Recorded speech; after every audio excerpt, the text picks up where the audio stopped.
Hey, what's up guys? Welcome back. Kellen here with Droid Life. I've got in front of me, well, in my hands, both variants of the Samsung Galaxy S6. So left hand is the regular S6 in sapphire black. On the right here is the S6 Edge, also in sapphire black. Now, we've done comparisons of these two iPhones and HTC One M9s. We've unboxed each, taken software tours.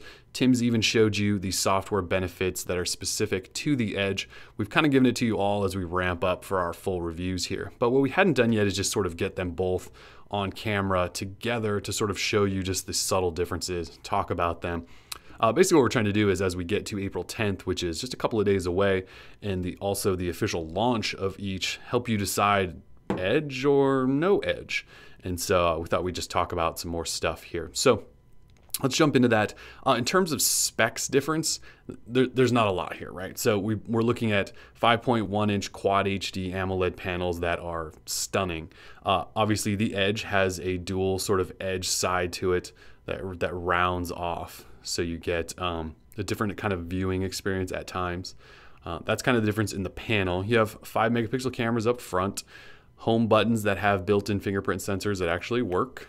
We have Exynos octa-core processors on the inside, 3 gig of RAM, 32, 64, 128 gig storage options, no SD card slots in either, 16 megapixel cameras on the back with optical image stabilization, heart rate sensors, basically the same setup there. And so the only differences you're going to find really are in the battery and in thickness and a little bit of weight. So battery in the Edge, you actually have a slightly bigger 2600 milliamp hour battery. In the regular S6, you're looking at 2550 milliamp hour. So not a huge difference there. It's not like it's going to add an hour or two of battery life. They're basically the same. In terms of size and thickness, the S6 Edge is a little bit thicker, probably because of that slightly bigger battery. Also weighs a little bit less. The differences are so subtle though, you probably really can't tell. They just look identical to me. And so those are kind of the physical differences, or I guess I should say the internal differences. If we talk physical differences, we'll just kind of take a tour here. So on the right side, you have power lock switches. But you will notice on the regular S6, you do have a SIM tray on this side. Obviously, there isn't room for one on the Edge, so you don't have that.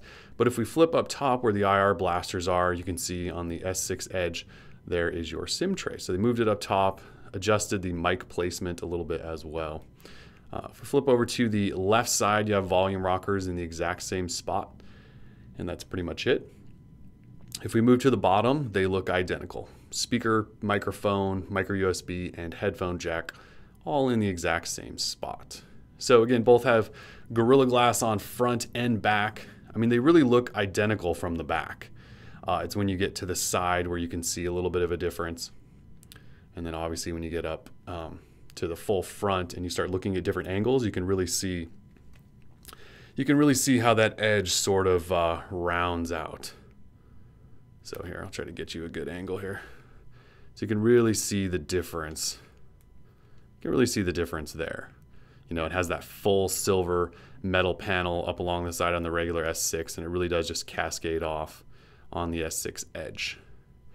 So that's physical differences. In terms of experience, you know, obviously the Edge offers some different software stuff. So we're going to put the regular S6 down for a second and talk about that. Now, again, Tim's walked through most of this with you, but it really just includes swiping along that Edge, and then you can get a clock with weather, check some notifications, although I believe they're only for the dialer, the stock email app, and the stock text messaging app. So not a lot of integration here from Samsung with other apps like Hangouts and Gmail and some of those apps you probably really want to see in there.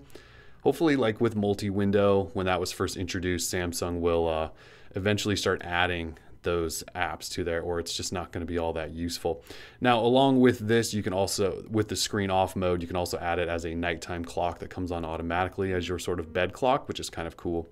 And you know, that's kind of it for that. If we actually open it up here, it's called People Edge, I believe. And basically you swipe out from the top edge up here and it brings up your 5 favorite contacts. And you can set these up. They're color coded. When you tap on them, you can quickly call, email, or text. And then also, if you have them set up and you have your phone lying face down, you get a call that will glow whichever specific color you've set for them. And again, Tim showed that on video the other day. So other than that, there's not really a lot going on in terms of Edge software stuff. It's one of those things that's so new. Samsung's clearly trying to figure it out. I sort of am under the impression that this is really just a phone that looks cool. It's not necessarily going to feature a whole bunch of new functionality. Samsung can add to that if they want, but really the point here is that it looks pretty cool. And so also wanted to show you a YouTube video just so you can see how this looks. I know some of you probably have some questions. Before we get into that though, this is one of those things you'll notice when in apps. So if you swipe, so it's kind of tough to see, but see how channels sort of curves around that edge. And then as you swipe, you sort of get that exposed.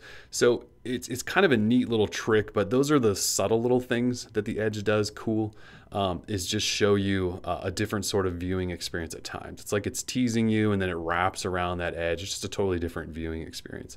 But let's just tap on a video, get this loaded up. So the viewing experience, turn this down a little bit.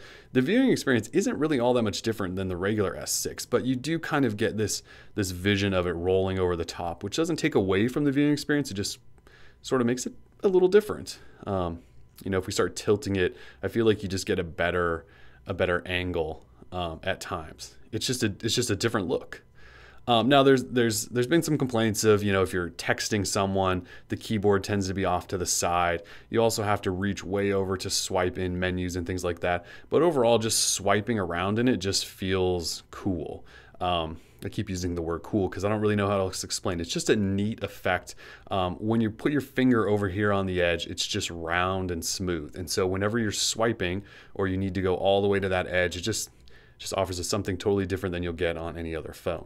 Now, there are some sort of drawbacks. In my short time with the Edge, I've noticed immediately that, you know, this is quite sharp. So when you're holding it in hand, this could potentially dig into your hand a little bit. So on the regular S6, it's just perfectly rounded everywhere and flush. The glass to metal, back to glass, it's just perfectly rounded and flush. So when you hold it in your hand, it feels like it was made specifically for holding in a hand. Now with the Edge, it's not so flush. So the panel comes around and meets this metal frame, and there's actually a lip right here.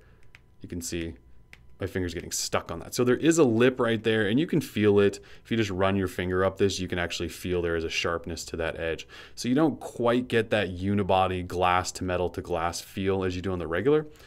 It's tough to say if that's a deal breaker. It's one of those things you would have to hold for a while and decide if your hand can get used to that. I also feel like in my time holding it, I find myself holding it with my fingers much more than just burying it in my palm. Just feels a little more delicate, or you want to be so precise in how you're holding it just because it does get a little thin around the edge. Other than that though, feels great, feels just as premium as the regular S6.